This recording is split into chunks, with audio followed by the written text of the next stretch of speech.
pleasant enough little town, as long as you keep out of the rough quarters. $50 be enough? More than sufficient, I should think. Thank you. Just sign here. You can pay me back later. Don't you trust me? It's a matter of bookkeeping. Trust doesn't enter into it. Reduce everything to pounds, shillings and pence. The whole point of your voyage was pounds, shillings and pence. Yes, that was one purpose. To wind up my husband's estate, sever finally with the past. Then I shall be free. No commitments. And no direction. Oh, no, I never allow myself to be blown about by the winds of chance.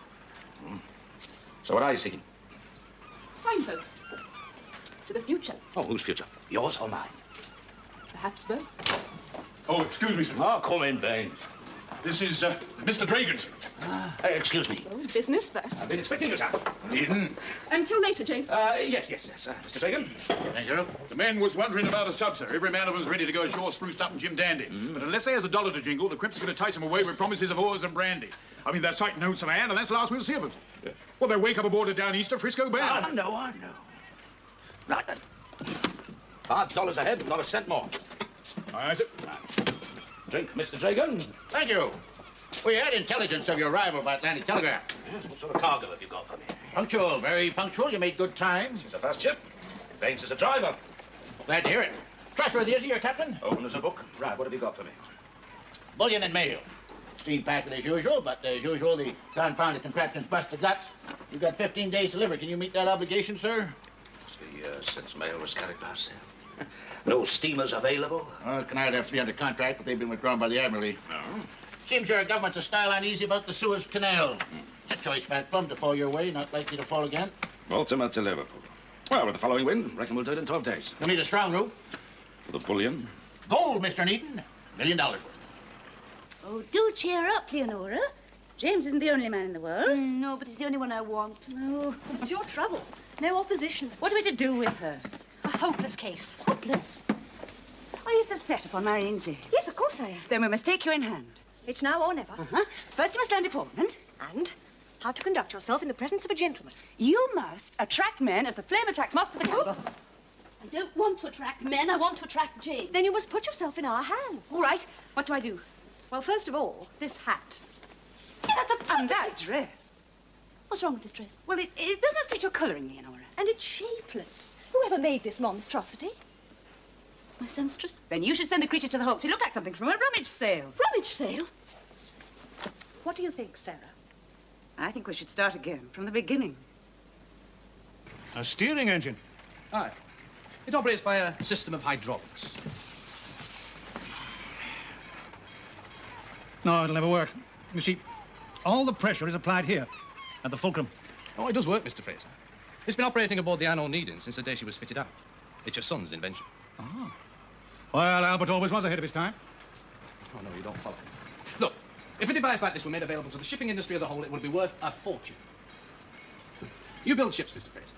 You know full well that the weak point of all steamships is a series of rods and chains connecting the wheel to the auxiliary steering engine. It's exposed to wear and weather. It only requires one link to snap and the whole ship is helpless. Now, Albert has resolved this problem by replacing these rods and chains with hydraulic fluid, running in copper pipes below deck and sheltered from the weather.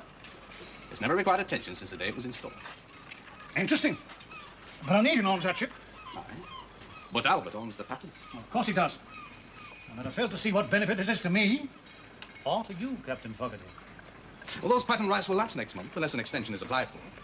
Albert's in Argentina, James Onedin in America. That just leaves you and me, Mr. Fraser.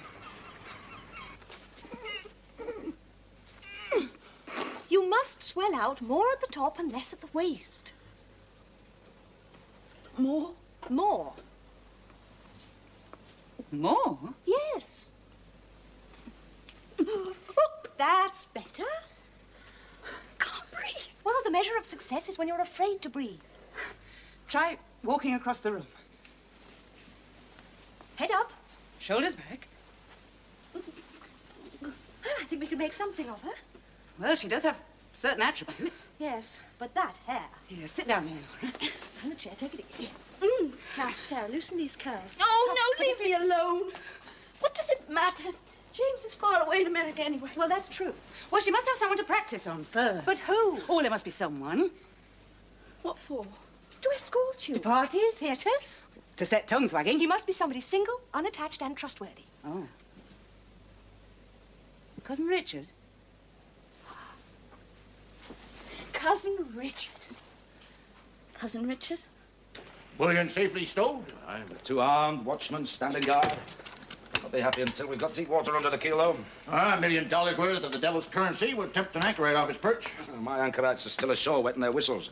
I trust you'll be ready to sail with the tide. All right, first light. Good. Would it inconvenience you to take another passenger?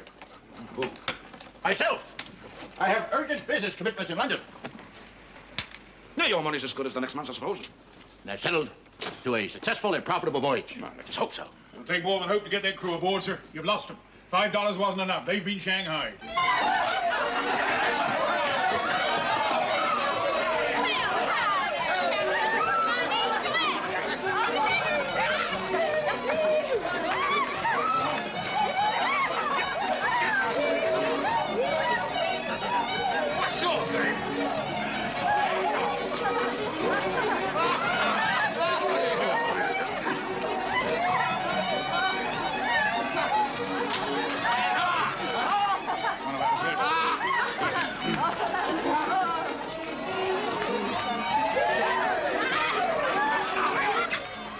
Get out of here! Hey, I know you. You're a little Jimmy, odd name, Onedin. I know you. Bartholomew, I want my crew back. You changed that a little. Remember you as a queen, young fella. Hosting the Barracuda, am I right? Got a sharp memory, old man. Never forget her face, or her death. And now you're in the paddy to be offered a mail for the Queen of England. Still well informed, eh? Still my word, friend.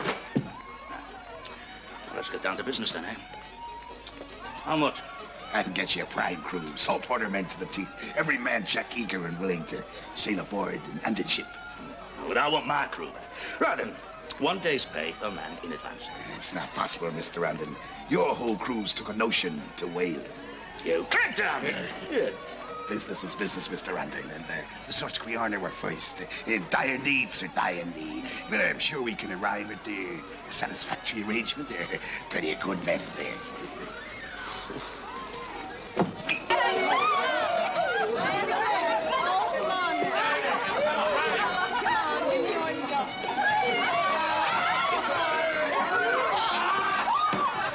Don't be with Shanghai brandy, would you?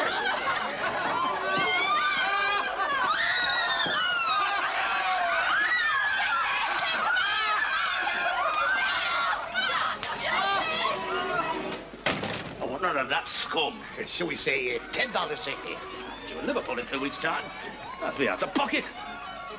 $5 a head.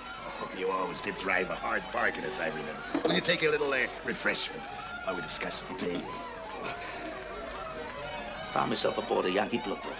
Half around the horn. Look, I don't want any beachcomber stiffs or drunks. What can you do for me, old man, eh?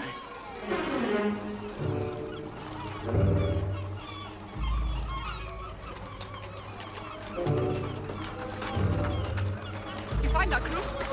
Go below, if you please, Caroline.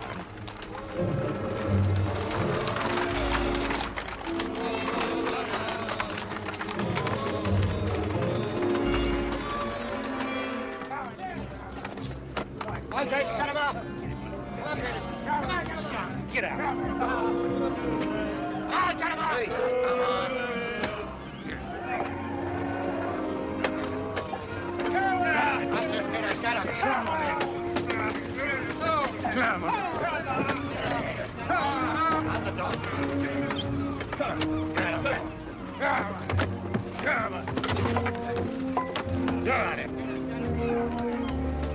Open, Captain. Sign on as bosun. Right, Hogan. Gas are well and joint below. Aye, aye, Captain. Come on your feet, this scum. Come on. Move. Move.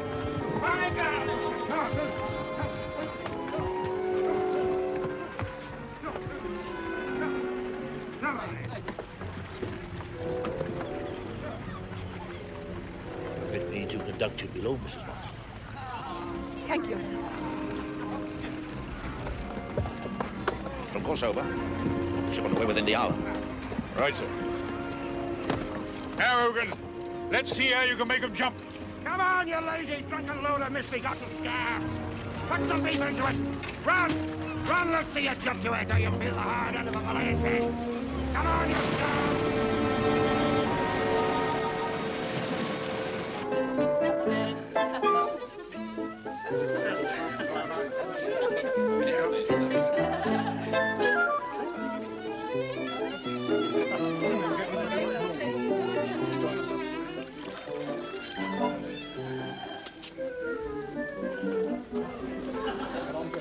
Come, sir. No heel taps. Thank you, Captain Webster. I have quite sufficient.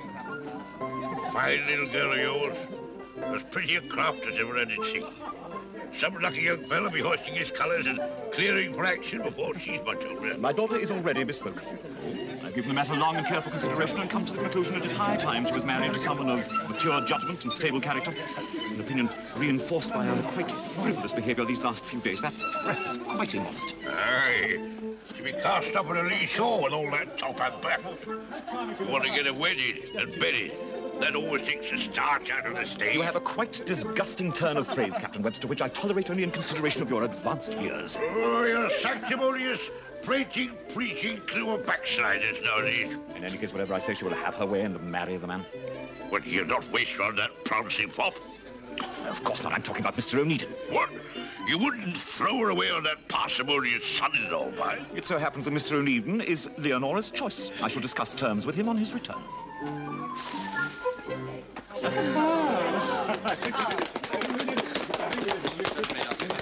Excuse me now, my love. Of course it is. Killing me. That young man's eyes were agog. Where's this Tyrell Richard? He's hiding. Come, I'll introduce you. Miss Biddle. Cousin Richard. Oh, Elizabeth. Allow me to introduce you to, Miss Leonora Biddle. Leonora, Richard Onedin. How do you do? Pleasure. Leonora has long had a desire to make your acquaintance, Richard. Oh.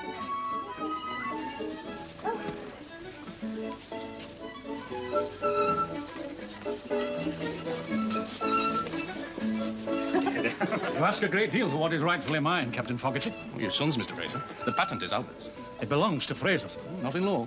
If James Onedin returns within the month, he'll snap it up from under your very nose. Well, I suppose I owe you some recompense for your information. But £1,000 is a great deal of money. A drop in the ocean compared to the value of those patent rights. As you yourself can make no possible claim, what's to stop me from simply renewing the option on my son's behalf, letting you whistle for your reward? Sense of moral obligation. I believe you to be a hard man, Mr. Fraser, but a just one. Acceptance of your compliment is liable to cost me dear. You must have some reason for fixing upon such a figure. There's more than common greed behind it. It will enable me to make a new beginning. £1,000 as capital, I can make a fresh start abroad. Oh. Australia, I thought. So, I am to capitalise the venture, am I? Very well, Captain Fogarty. I dare say it's worthwhile, if only to keep it out of Onedin's hands. What will you require? Your authorization. And on the 15th of the month, I shall be outside the door of those patent office waiting for the tour. £1,000 on delivery. Agree. Penny for your thoughts. Oh, they're worth a deal more than that. What are? Patent rights. What patents? Well, I'm not rightly sure, but they're worth a great deal of money to someone. Oh, Robert, all you ever think of these days is money. Do you go to many parties, Mr. Onedin? I'm sure you must be in great demand. I'm afraid I'm not one for the social graces, really, Miss Biddle. No, I think you're being too modest. I'm sure you dance like a dream. Oh, pardon me, Miss Biddulph, will you do me the honour? Thank you.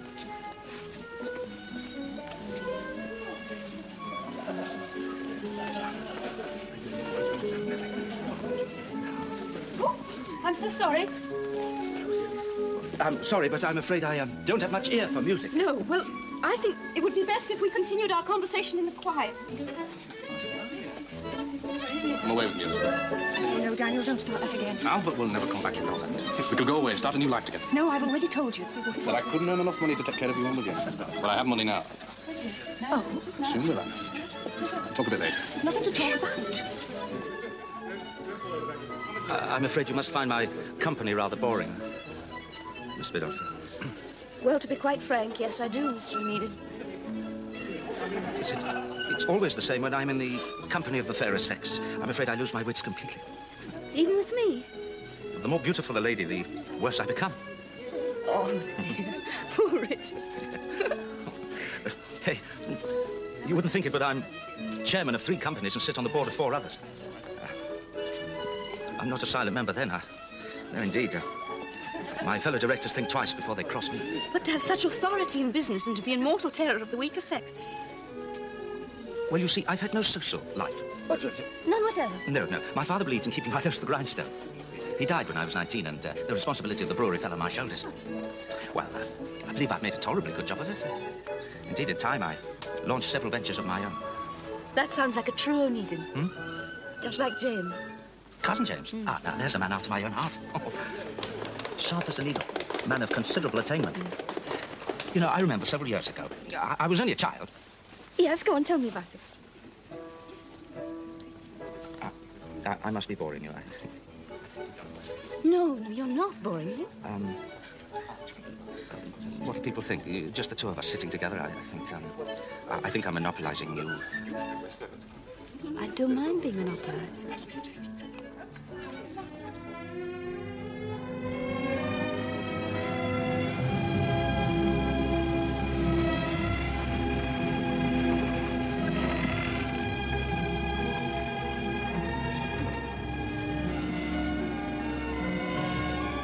One more hour, we shall be clear of the Chesapeake, heading for the open sea.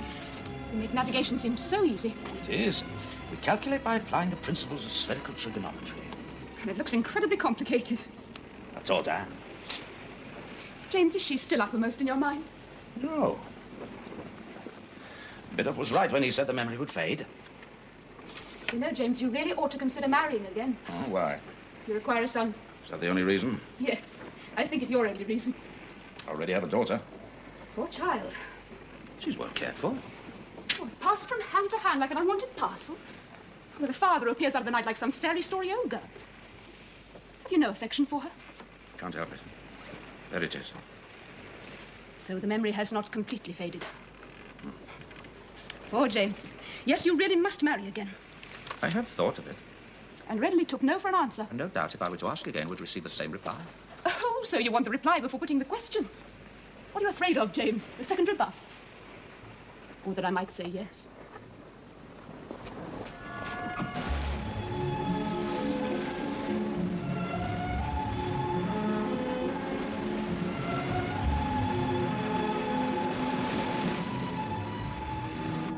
Do you partake of cream or lemon, Robert? Milk.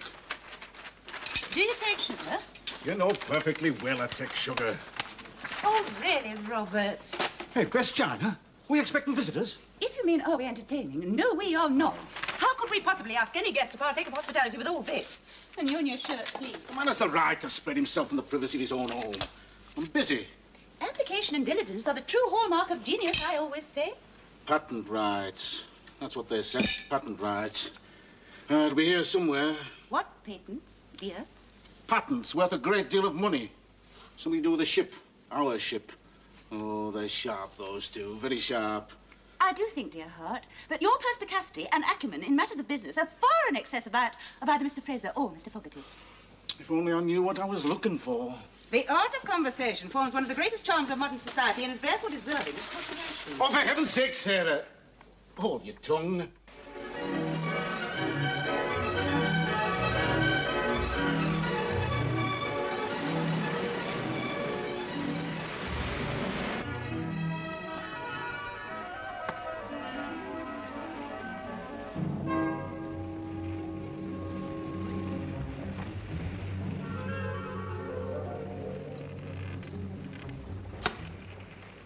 Mrs. Mudley.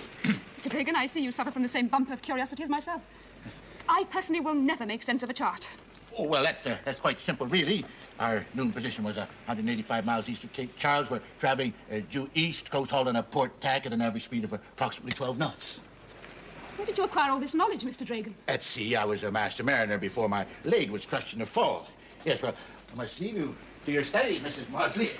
Good afternoon. Good afternoon, Mr. Dragan. Onedin? What did he want? Mr. Dragan was explaining our present position to me.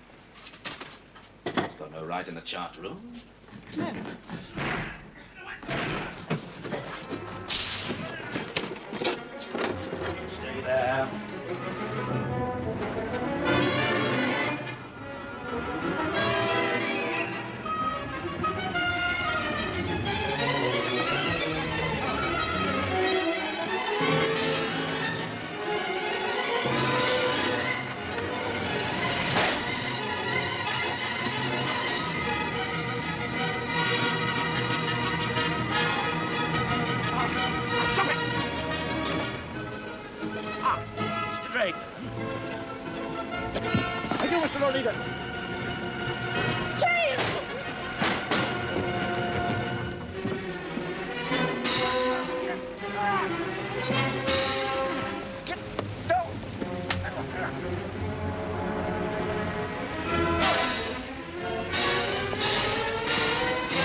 What am I to do with you? Knock us on the head.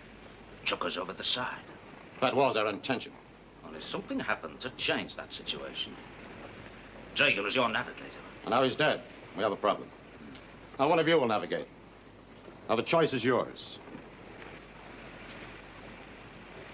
I don't do your navigation for you. Fanny, any threat, insult, or injury, I'll run the ship in circles. I can read a chart, Onedin. All right, then. I say that's our position. Now you prove it otherwise. Our rendezvous is 2436 north by 7120 west. About 800 miles from there. Our noon position. Now, you've got 4 days, Onedin. You'll hang. Ships disappear, Captain. And the crew's with them? They've been promised $1,000 a man. If they live to collect it, eh? You and I have got along fine, Onedin. Just fine. Now, keep your eye on them. I counted 6 mutineers. The rest of the crew were as taken by surprise as we were. Must be expecting a small island schooner. Maybe off the Bahamas, eh? Yeah, they don't want the ship. It's the gold they're after. So they'll sink the ship and us with it. We've got 4 days.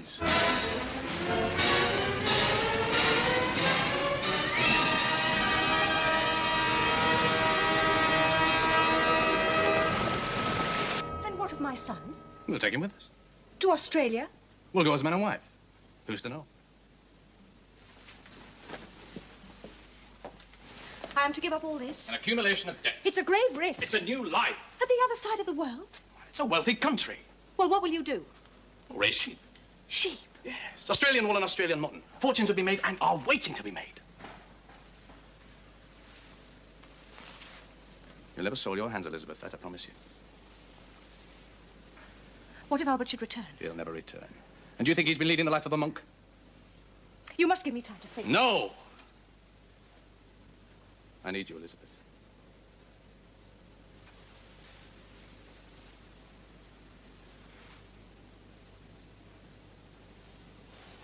Oh, Daniel. I must ask you, sir, to declare... Oh, thank you. To declare your intentions towards my daughter. Do you partake of sugar? 1 lump or 2? Thank you, too. Well, sir? Oh, my intentions are by no means as unworthy as your suspicions. Miss Leonora has just been kind enough to honor me with her company. There is gossip, sir. Gossip. Do try some seed cake. It's from a very old recipe, and I would so appreciate your opinion. Yes, my daughter is utterly lacking in guile. She cannot be expected to comprehend the wiles and stratagems of idle-tongued rumour-mongers. And the girl is never free of your company, damn it. I assure you that your fears are ill-founded. And I tell you, sir, that there is gossip. Seed cake. Thank you. Moreover, sir, you must be aware that it is my avowed intention that she should marry your cousin James, Onedin. Yes, well, I am also aware that that is Leonora's intention. Honestly, I don't see myself in the role of rival. Yes, but I forbid you to continue this association. Oh, well, now, surely that must be a decision up to your daughter. She will obey me. Oh, well, now, if you're going to play the tyrant... Now, don't you cross me, young man. Sauce for the goose, Mr. Bildoff, is also reputed to be sauce for the gander. And what is that supposed to mean? I believe that you're in the process of expanding one of your coal fields. You borrowed substantially. I hold your paper. So don't you cross me. I'm ready, Richard, dear. Oh, Leonora. Well, thank you, Sarah, for your hospitality. Mr. Bidoff, it's been a pleasure. Good day to you, Mr. Onedin. Leonora.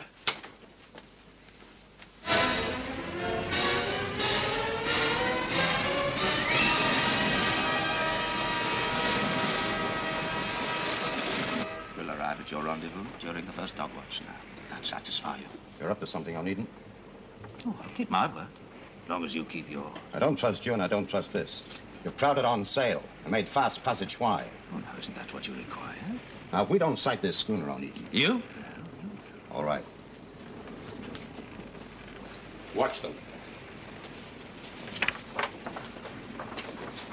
Time's running out. It's also Hogan's view. We should make our move now. No, that's just what they expect. Now then, the wind hold. Blowing steady from the west. Round a broad reach, making about 30 knots. Taking some canvas, sail her as close to the wind as you can, under main and foresail. Now, I reckon that schooner will arrive at the rendezvous early. He'll be anxious not to miss us, you see. He'll patrol this area. I don't want to come upon him until an hour before sunset. Why wait that long, sir? 2 have been killed out of 6. There are only 4 mutineers left to worry about. I mean, we can tackle 4. Now, come. They're armed. We're not. Oh, no. We'll let Hogan shot in the odds for us, eh? bed, love. It's past 3 o'clock. You'll wear yourself out. Oh, I don't know why you're going to so much trouble. Fraser and Fogarty. They're up to something. Hey, I never knew a ship carried so many patents. And why should that concern us? Because there's money. A great deal of money, one of them said. In Albert's absence, it's company money. Albert? Now, wait a minute. Oh, come on, come to bed. Oh, no, this rings a bell now. Hydraulic steering gear. What is it? Some sort of steering gadget. Ah, and here's a note in Albert's workbook. Patent applied for, granted, quintennial option of renewal on payment of £5. Due on the 15th of September. That's next week. I shall confront Fraser.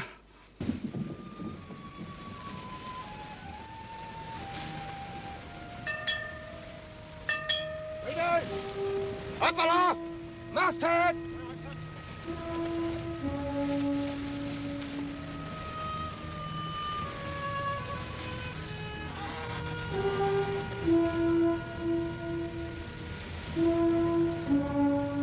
Hoist away! Red canvas. That'll be your recognition signal, no doubt. The strange flag would only arouse suspicion. But who'd pay attention to an odd sail? Very clever.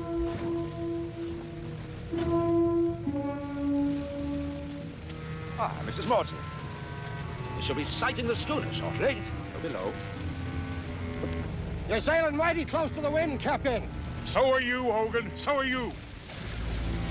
Well, grant us that we know our business, Hogan. Swallow, flying on the bolt down!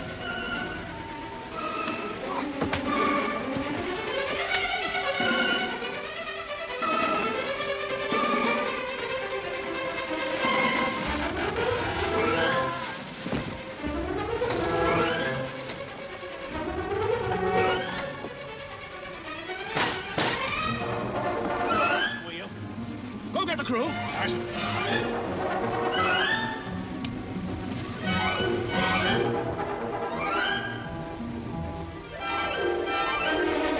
Keep quite still, Mr. Hogan.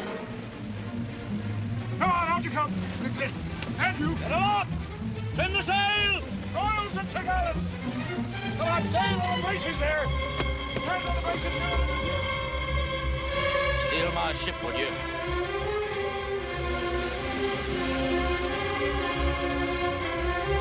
I haven't got the time to hand you over to the authorities, nor the inclination to keep you on board. Well, your friends can pick you up. Can't set us adrift. They'll never find us in the dark. Try hauling up a bit of red canvas. Captain Baines, Liverpool in 11 days.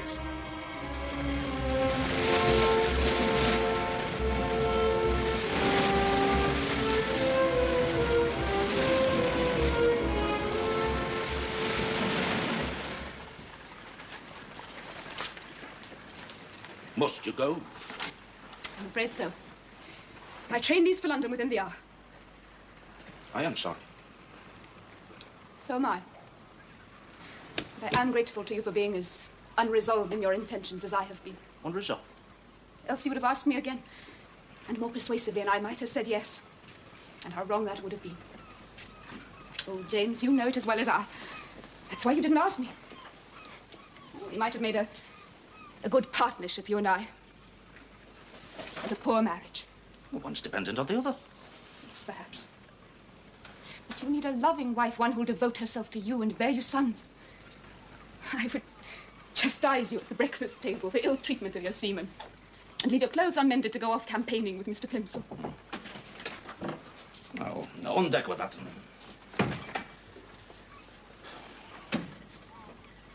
London, eh? Well, I'll certainly keep you busy there, eh? Indeed, I hope so. Ah, well.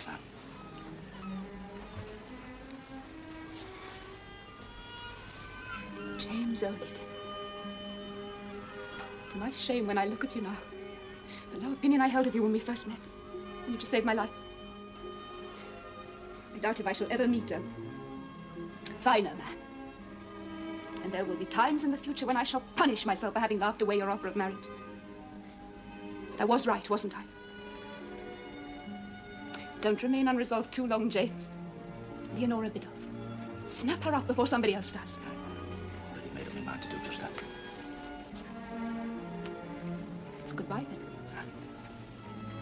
Goodbye, Caroline.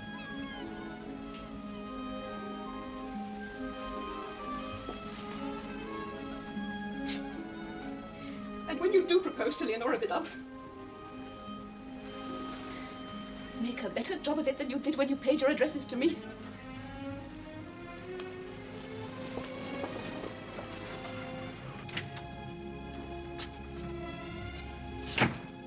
Hello? Elizabeth? Anyone at home? Elizabeth?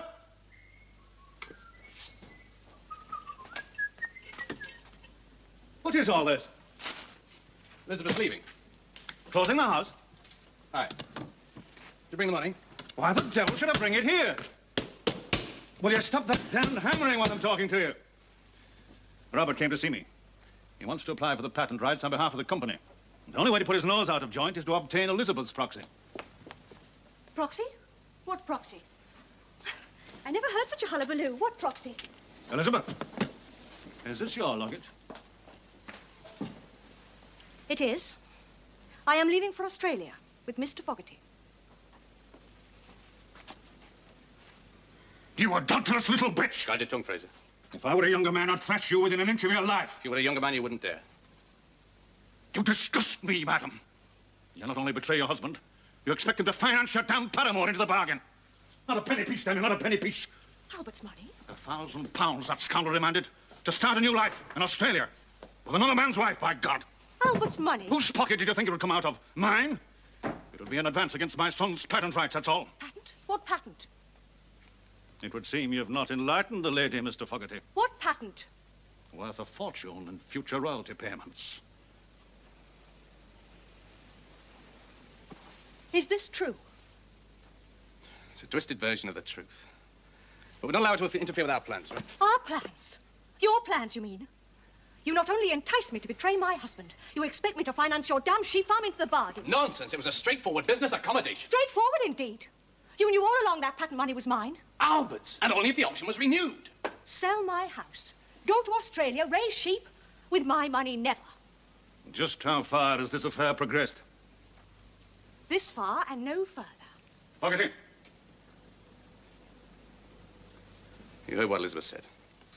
I suppose I must accept your word for what it's worth. Sign here, Elizabeth. And here. Pen and ink. Pen and ink. As for you, Mr. Fogarty, are you still of a mind to emigrate? I am. Alone? Do I have any choice? For heaven's sake, Elizabeth, always read before signing.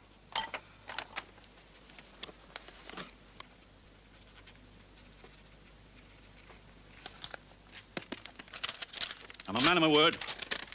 Take your Judas money and yourself to the devil.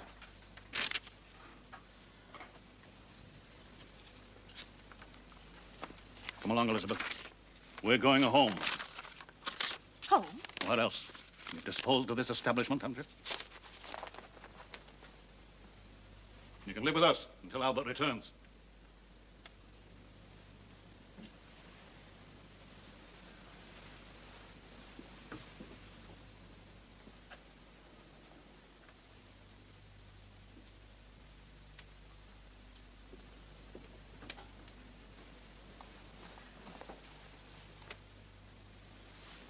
Meanwhile, this skeleton will remain firmly locked in the closet.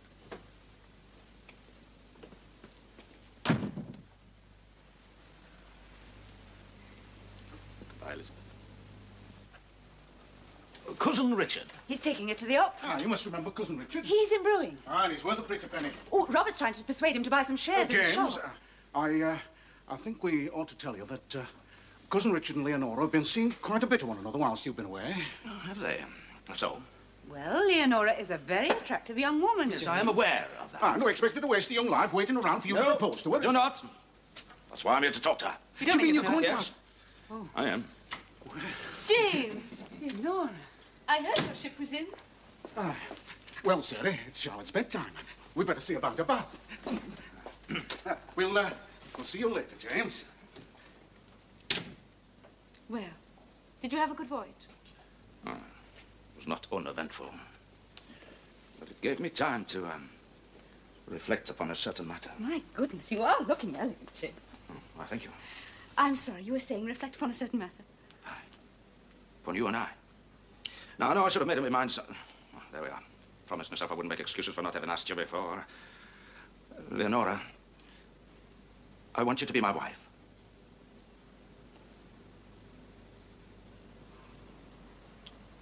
Would you like me to repeat that? No, please don't.